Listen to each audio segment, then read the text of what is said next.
No one foresaw, back in December of 2013, that the little boy who fell ill in a village called Meliandou in Guinea, West Africa, would be the starting point of an epidemic, one that would devastate 3 countries and provoke concern, fear, and argument around the planet.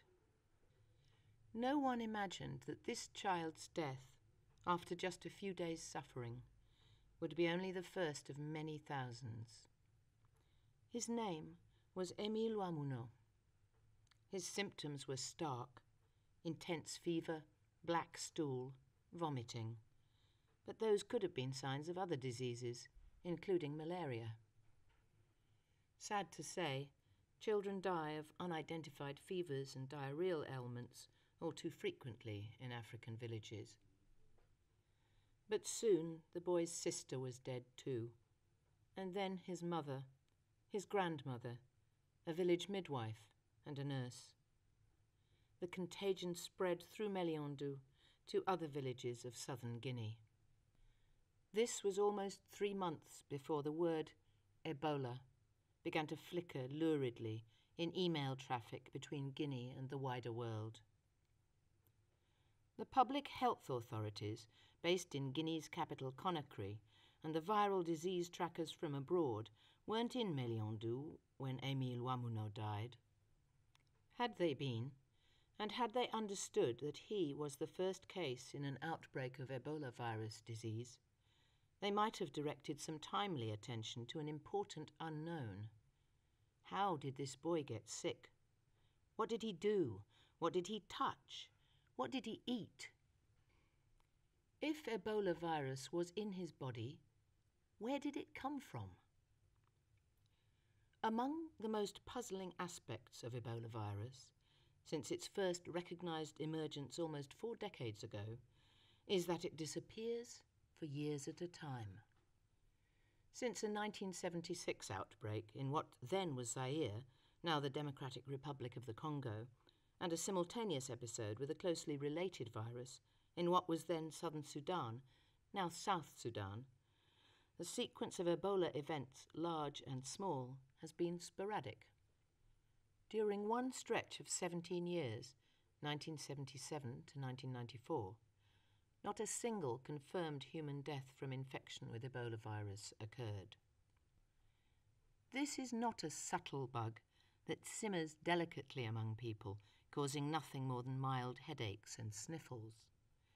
If it had been circulating in human populations for those 17 years, we would have known.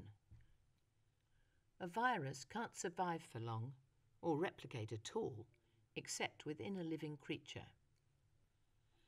That means it needs a host, at least one kind of animal, or plant, or fungus, or microbe, whose body serves as its primary environment and whose cell machinery it can co-opt for reproducing. Some harmful viruses abide in non-human animals and only occasionally spill into people. They cause diseases that scientists label zoonoses.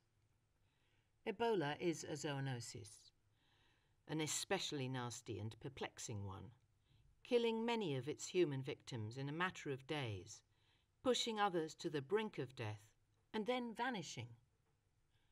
Where does it hide, quiet and inconspicuous, between outbreaks? Not in chimpanzees or gorillas. Field studies have shown that Ebola often kills them too. Dramatic die-offs of chimps and gorillas have occurred around the same time and in the same area as Ebola virus disease outbreaks in humans, and some carcasses have tested positive for signs of the virus. Scavenging ape carcasses for food, in fact, has been one of the routes by which humans have infected themselves with Ebola. So the African apes are highly unlikely to harbour Ebola. It hits them and explodes. It must lurk somewhere else. The creature in which a zoonotic virus exists over the long term, usually without causing symptoms, is known as a reservoir host. Monkeys serve as reservoir hosts for the yellow fever virus. Asian fruit bats of the genus Pteropus are reservoirs of Nipah virus, which killed more than 100 people during a 1998-99 outbreak in Malaysia. Fruit bats also host Hendra virus in Australia, where it drops from bats into horses with devastating effect, and then into horse handlers and veterinarians, often killing them.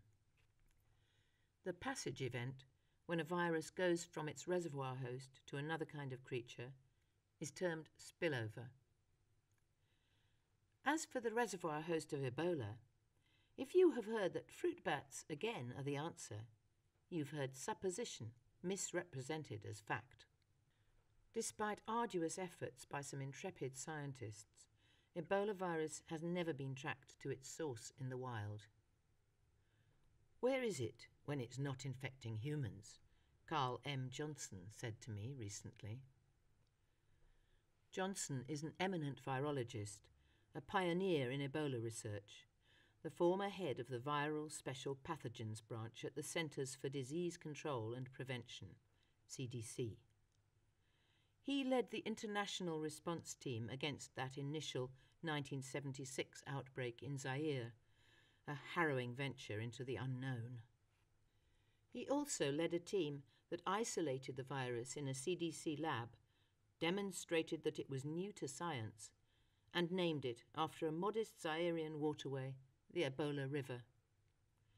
Johnson wondered back then about its hiding place in the wild. But the urgency of human needs during any Ebola outbreak makes investigations in viral ecology difficult and unpopular. If you're an African villager, you don't want to see foreigners in moon suits methodically dissecting small mammals when your loved ones are being hauled away in body bags. 39 years later, although we're beginning to learn a bit, Johnson said, the identity of the reservoir host is still largely a monster question mark out there. A reign of bats. In April 2014, soon after word spread that the cluster of deaths in southern Guinea involved Ebola, Fabian Leyendertz arrived there with a team of researchers. Leyendertz is a German disease ecologist and veterinarian based at the Robert Koch Institute in Berlin, who studies lethal zoonoses in wildlife with special attention to West Africa.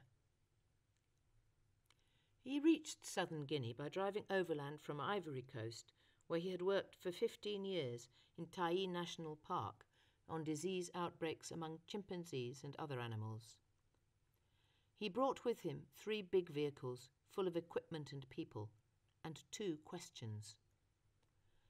Had there been a recent die-off among chimps or other wildlife, possibly putting meat-hungry humans at risk from infected carcasses? Alternatively, had there been direct transmission from the Ebola reservoir host, whatever it was, into the first human victim? Leyendertz knew nothing at that point about Émile Ouamounot.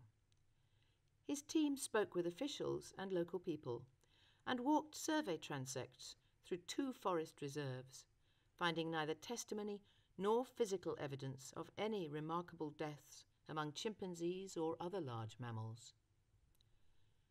Then they shifted their attention to the village of Meliandou, talked with people there, and heard a very interesting story about a hollow tree full of bats. These were small bats, the quick-flying kind that echolocate and feed on insects, not the big creatures that fly out majestically at dusk like a Halloween vision of nocturnal crows to eat fruit. The locals called them lolibello. They were dainty as mice and smelly, with wriggly tails that extended beyond their hind membranes. Showing pictures and taking descriptions, Leyendertz's team ascertained that the villagers were probably talking about the Angolan free-tailed bat, Mops condylurus. These bats had roosted in great numbers within a big hollow tree that stood beside a trail near the village. Then, just weeks before, the tree had been burned, possibly during an attempt to gather honey. From the burning tree came what the people remembered as a rain of bats. The dead bats were gathered up, filling a half-dozen 100-pound rice sacks, and might have been eaten, except for a sudden announcement from the government that, because of Ebola, consuming bushmeat was now prohibited. So the Meliandou villagers threw the dead bats away. And there was something else about that hollow tree, the villagers told Leondetz's team. Children, possibly including Émile Wamono, used to play in it, sometimes catching the bats. They would even roast them on sticks and eat them. Leondetz consulted a colleague with expertise in recovering DNA from environmental samples, who told him it might be feasible to find enough beneath the tree to identify the bat species that had roosted there. So I started running around with my tubes and spoon collecting soil, Leondetz told me. Back in Berlin, genetic sequencing confirmed the presence of Angolan free-tailed bats.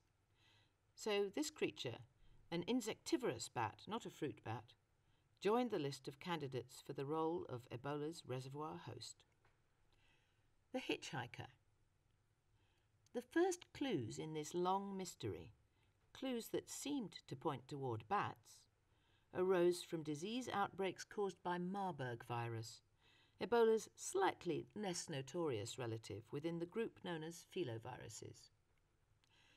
The story of Ebola is closely connected with that of Marburg, according to a seasoned South African virologist named Robert Swanepoel, who has long studied them both. The two are interlinked, he said, as we sat before a computer screen in his Pretoria home, looking at photographs from his archive. Swanepoel, who hides a genial heart within a bearish exterior, is retired from the National Institute for Communicable Diseases, NICD, in Johannesburg, where he ran the Special Pathogens Unit for 24 years, but is still busy with research and bristling with ideas and memories. Back in 1967, 9 years before Ebola itself was recognized, a shipment of Ugandan monkeys intended for medical research arrived in Frankfurt and Marburg in West Germany and Belgrade in Yugoslavia, bringing with them an unknown but dangerous virus. Laboratory workers became infected in each place, and then, secondarily, some family members and health workers. Among 32 confirmed cases, 7 people died. The new virus, a spooky filamentous thing like a strand of toxic vermicelli, was given the name Marburg virus. 8 years later, an Australian student died of Marburg virus disease in a Johannesburg hospital after a hitchhiking trip across Rhodesia, now Zimbabwe. He and his girlfriend, she got sick too but recovered, had done a few things that might have exposed them to infection. Slept on the ground in a pasture, bought some raw eland meat, fed some caged monkeys.